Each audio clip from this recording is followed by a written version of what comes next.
Most couples are together for so long and they finally find their rhythm and their routine and their flow that feels like home. And comfort can make you forget. And what many couples forget is how to rediscover how to protect each other as they grow and age together. Because the setup that you had for one another 5 or 10 years ago, you may have outgrown that now. So it's important to periodically sit down to see where are we now in terms of planning and protecting. What does planning and protecting even look like for us now? Because it's not a one-size-fits-all. And as you age and as you grow together, your financial needs changes and it looks different for every couple. And these are the common money moves that most couples overlook because they may not know what to even consider. Making sure that you both have sufficient life insurance, and not just having life insurance that comes with your job. Because what most people don't realize is once you leave your job, your life insurance policy that you had with them typically ends as well. So it's important to have a standalone policy. And I know it's a difficult thing to think about, but you got to ask yourself, if my spouse passes away right now, then the income that he or she was bringing in will suddenly be removed from the home. So can my income alone carry out the financial responsibilities we have in place in their absence? So start identifying,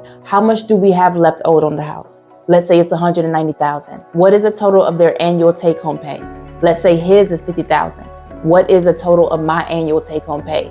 Let's say it's $55,000. What is the average funeral and burial cost? If it's $15,000 now, then I'm going to multiply that by 2 to account for how much it could rise up to being in the future. So let's say $30,000. That's already $325,000 needed at a minimum. So that's the starting point with how much life insurance each of us would need. Now, of course, you factor in other personal goals into that number that each of you have, and also where you see yourself. But at a bare minimum, these are the beginning questions to answer, so you'll at least know where to start. Because if his income is removed from the home, and with me taking time off of work for grievance leave, both incomes are now affected, but the financial responsibilities keep showing up.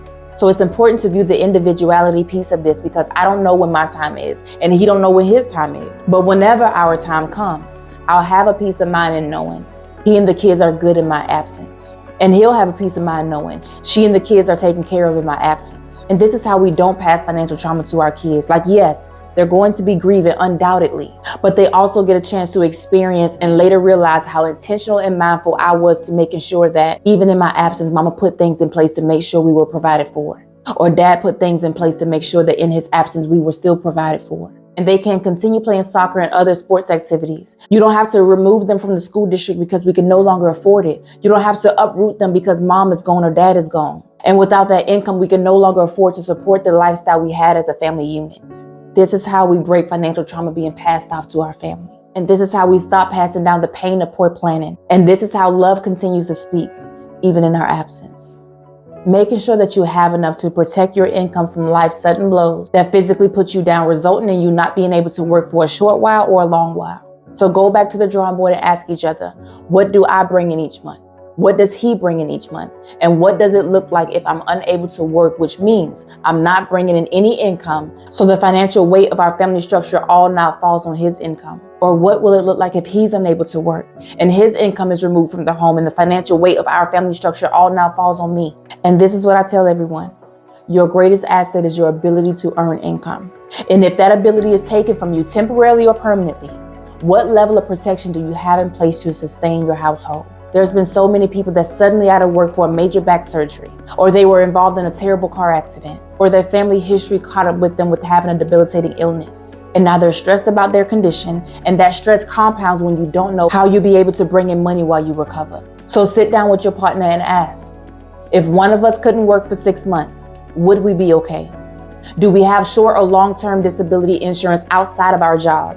Have we looked at income protection policies that don't expire if we leave our employer? Because this is what financial protection really looks like. It's not just about saving and budgeting only. It's about preparing for the seasons when life gets hard and the money stops coming in. This conversation should definitely start as early as possible in the marriage because life moves so fast and you need to maximize the time that you have because before you know it, you're rolling up on 60, time just flew by, and now you're looking at retirement numbers. So find out now what it looks like so that you know what you're working towards. What age do we want to retire by? How much do we need monthly to live comfortably once we retire? Will we be fully dependent on Social Security? What will my monthly benefit amount actually look like when I retire? What does my 401k balance need to be to support us in retirement? What will we have in cash by that retirement age? What will we have in investments by that retirement age?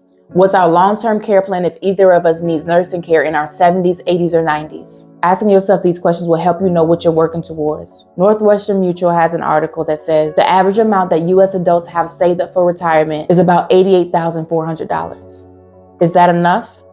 I'll be transparent enough to say, heck no, it ain't. Especially if you live another 30, 35 years after you retire. Depending on how much money you need annually, that $88,000 will be going in about a year, 2 years, maybe less. So sitting down as early as possible to have these conversations of what would it look like for me as an individual? What would it look like for him as an individual? And what would it look like when we bring it all together? You don't want to be scrambling at 60 or 70 trying to figure out if you can afford to retire. So if you're in your 20s, 30s, 40s, or 50s, start setting yourself up to sit down later. Because as we get older, we won't have the time, the patience, or the stamina to do what we could have done or what we used to do in our 20s or 30s. So start now looking at what will it take for us to be secure, not just now, but for later as we age. And what's so commonly missed is having a long-term care plan. Ask yourself, who in our family has needed nursing care assistance? Grandma, granddaddy, mama, daddy, auntie, uncle, cousin, great-grandmama, great-grandfather, because that's a steep cost if you're not prepared. And nursing care ain't nowhere near what it used to cost in terms of dollars, like how it was for grandma and them. So understanding your ailments,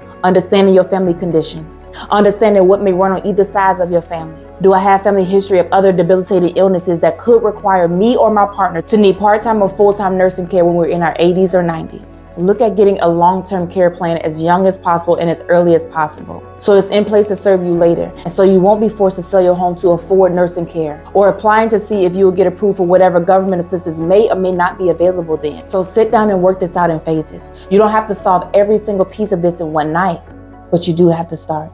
Because planning and protecting your money moves mean your money will serve you as you grow, as you age, and when you can no longer move like you used to.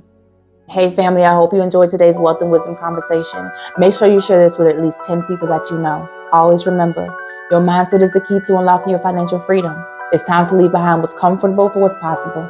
All we have is now, so start now. See y'all next week.